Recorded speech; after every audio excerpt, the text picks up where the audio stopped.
शांति। आज 11 जनवरी 2025 है।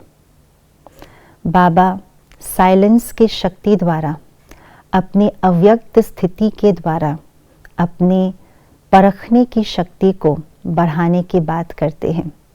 परख शक्ति कैसे बढ़ाई जाए, क्या विधि है, क्या हम उपाय करें जिससे हमारी बुद्धि की परख शक्ति और शक्तिशाली बन जाए, और इसके लिए हमें कौन कौन सी बातों को अवॉइड करना है।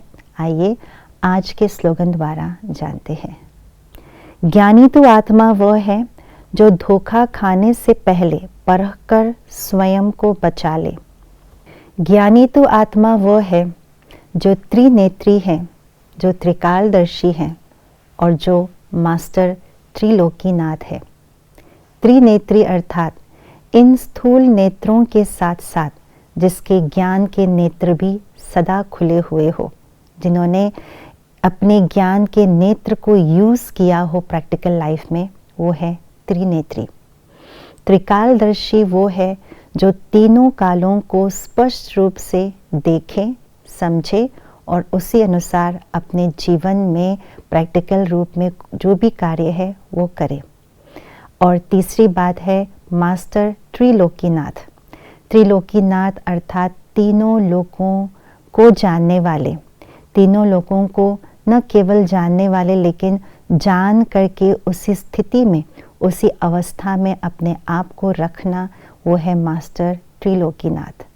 जो ऐसे ज्ञानी तो आत्मा है, वे कभी भी माया के धोखे में नहीं आ सकते, चाहे माया कितना भी रॉयल और सूक्ष्म रूप में क्यों ना आ जाए, परंतु वो माया को पहले से ही दूर से ही परख लेते हैं और माया को दूर से ही भगा लेते हैं।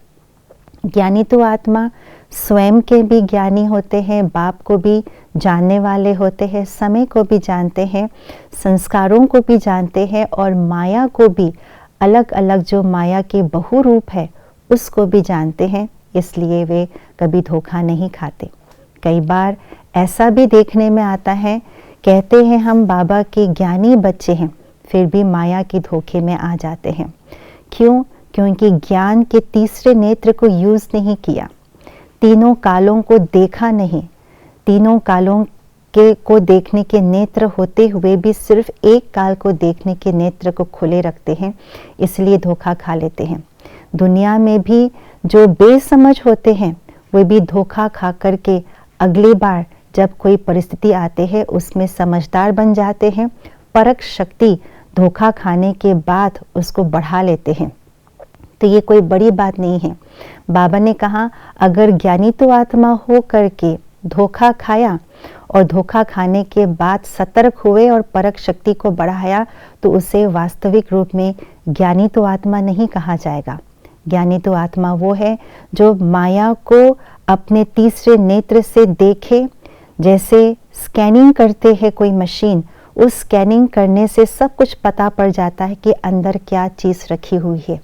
ऐसे स्कैनर से भी ज़्यादा शक्तिशाली हमारी ये तीसरा नेत्र हो जो माया को स्कैन कर सके, उसे देखे, माया के अलग अलग रूपों को समझ करके उस अपने आप को धोखे से बचाए। वो है वास्तविक रूप में ज्ञानी तो आत्मा। अर्थात सिर्फ मन में ज्ञान न हो लेकिन वो ज्ञान बुद्धि को भी शक्तिशाली बनाए, बुद्धि की परख शक्ति को इतना प्रवीण कर ले जो एक नज़र में परख ले और अपने आप को माया से बचा ले। ये है ज्ञानी तो आत्मा की निशानी।